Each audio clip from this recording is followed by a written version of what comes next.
orang-orang kufar Quraisy musyrik, maka kami ya tidak musyrik lah, setengah musyriknya. Berdoa kepada kuburan, ngalap barokah kepada wali-wali yang soleh yang sudah meninggal, maka please bedakan kami. Kami tidak sama dengan mereka. Itu syubhat yang disebutkan oleh para kuburiyun, para pengalap barokah di kuburan. Dan perkara ini sangat banyak. Maka jangan ada yang mengatakan, bosan. Pelajarannya tauhid terus. Pelajarannya menyembah Allah terus. Bosan. Itu saja. Orang-orang Wahabi ya pelajarannya itu saja.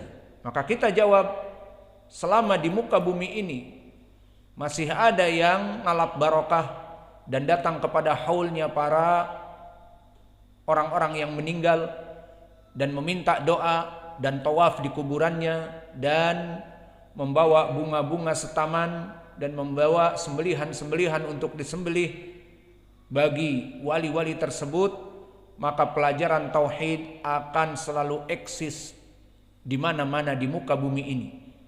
Karena mereka lah yang menyelamatkan umat.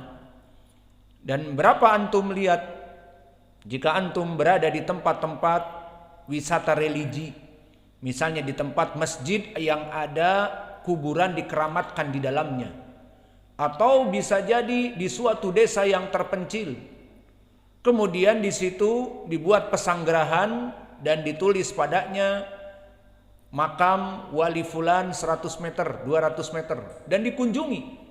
Orang-orang datang dari jauh, dari kota, dan yang datang ke situ orang-orang intelek yang lulusan S2 dan mempunyai perusahaan yang besar, dan kalau dari segi pangkat mempunyai pangkat yang tinggi. Namun mereka jahil dari ilmu tauhid.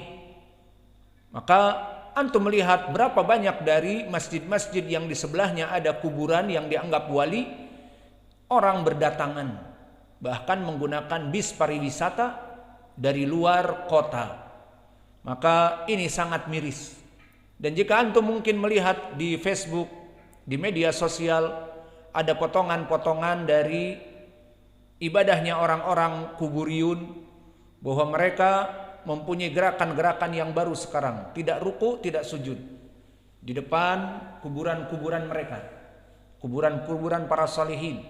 Kemudian antum lihat bagaimana mereka di kamera mencium dari nisan-nisan kuburan-kuburan para wali dengan sepenuh hati, dicium, dipeluk, kemudian meminta, berdoa, wahai wali fulan, syekh fulan, berikanlah kesembuhan, berikanlah rizki, dan sebagainya.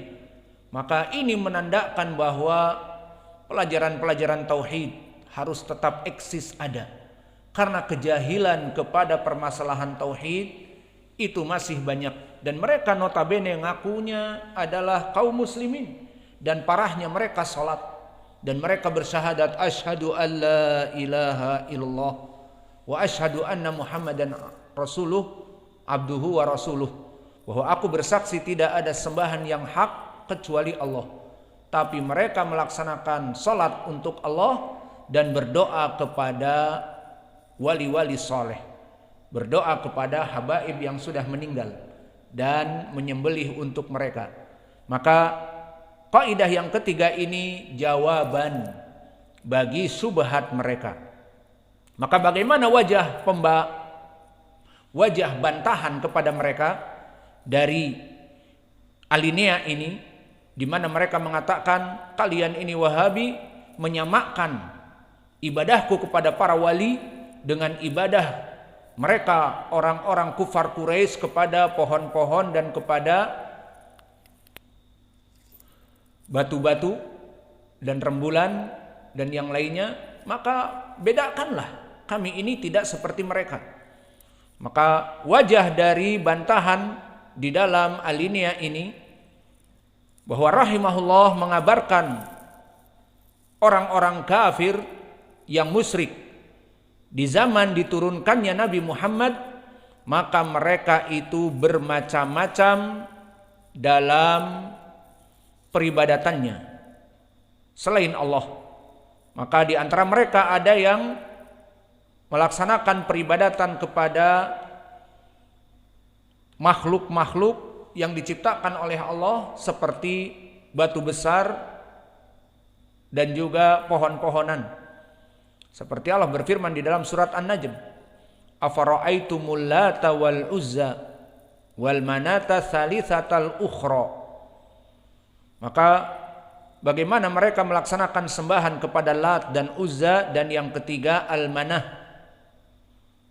Dan juga di dalam ayat ini nanti dijelaskan bahwa mereka menyembah Lat dan Uzza dan Manah yang ketiga dari sesembahan kufar Quraisy.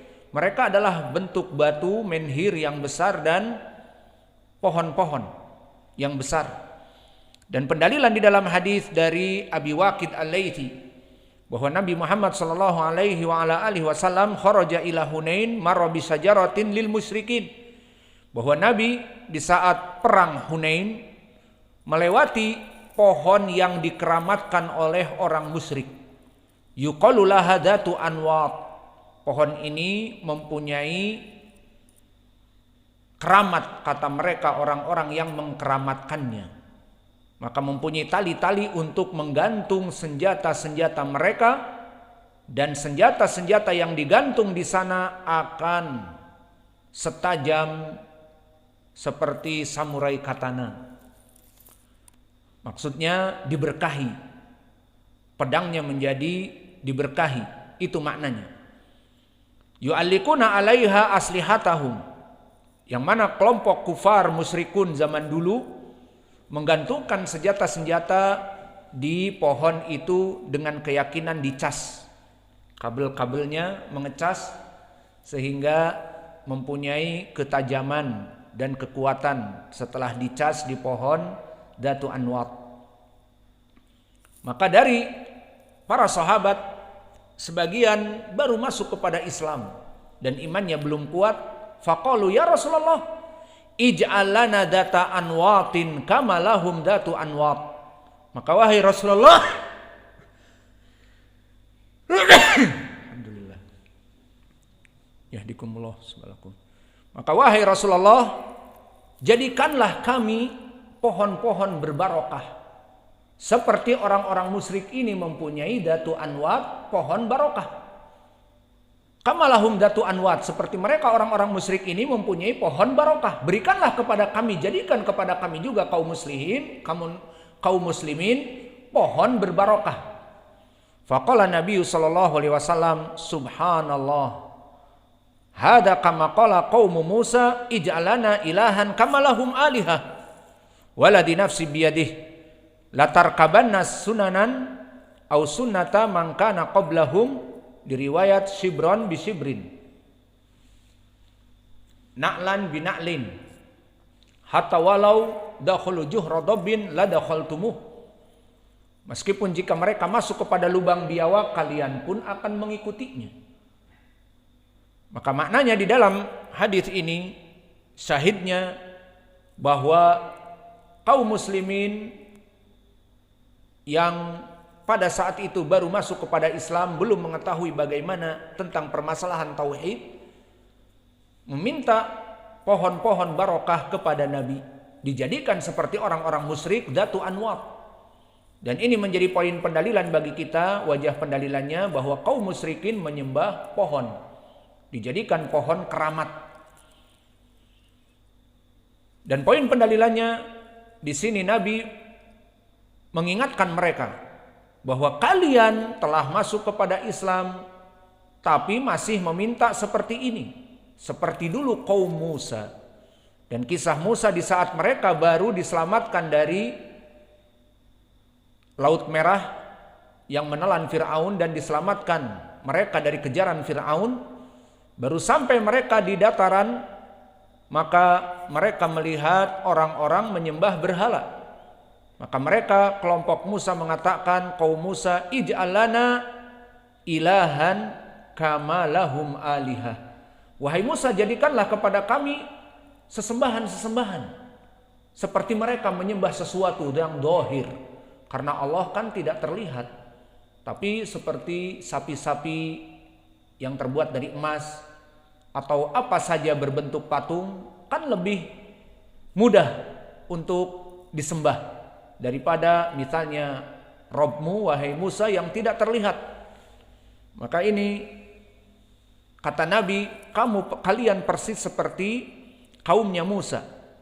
Waladi nafsi biyadih latarkabunna sunnata man kana qablakum. Maka pastilah kalian itu akan tasyabbuh dengan perbuatan orang-orang terdahulu. Maksudnya di sini kaum muslimin mengadu kepada Nabi Muhammad seperti mengadunya kaum Musa kepada Nabi Muhammad. Baru diselamatkan, ingin melaksanakan peribadatan, kesyirikan dan seterusnya. Maka hadis ini barakallahu fikum adalah hadis yang sahih. Hadis Abi Waqid Al-Laitsi tentang Datu Anwat, hadis yang sahih. Dikeluarkan oleh Imam At-Tirmidzi, ini takhrijnya, dari Abdul Razak juga dan Ahmad dan At-Tabrani dan Al-Humaidi, semuanya dari jalan Az-Zuhri Muhammad Ibnu Muslim Ibnu Ubaidillah Az-Zuhri Ibnu Syihab an Sinan Ibnu Abi Sinan an Abi Waqidin Al-Laitsi. Dan berkata Imam At-Tirmidzi, hada haditsun hasanun sahih. Hadis ini hadis yang hasanun sahih. Maka dari apa yang kami ucapkan menjadi pendalilan bahwa Datu Anwat pohon, bahwa kelompok kufar Quraisy dulu menjadikan, atau kelompok kufar dulu di zaman Nabi menjadikan ibadah kepada pohon. Ini wajah pendalilannya. Dan wajah pendalilan Al-Quran tadi disebutkan, afara'aitumul Lata wal Uzza wal Manata tsalitsatal ukhra. Maka Lat, Uzza dan Manah sesembahan yang terbuat dari menhir yang besar, batu yang besar dan juga pohon